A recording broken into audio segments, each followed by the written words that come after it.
Hello guys, in this video I am going to show you how to check out flight status on the Austrian application. But first I just want to mention, don't forget to subscribe to my channel because at 10,000 subscribers I am going to show you my whole YouTube revenue statistics and growth strategy, how to make money online. So let's jump into it. First of all, open the app on your phone. After that you should tap on the More button down below and click on flight status, which is the second option.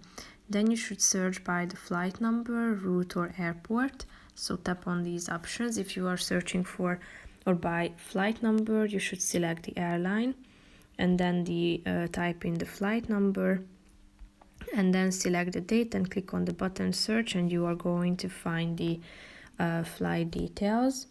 If you are searching by route, then you should type in your destination and your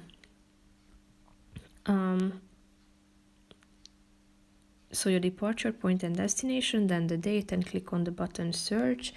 If you are searching by airport, then type in the airport name into the search bar. Then set the date of arrival and departure and click on the search button down below, and here you will be able to find the relevant results. So that's pretty much it for this video guys. See you in the next one. Bye bye.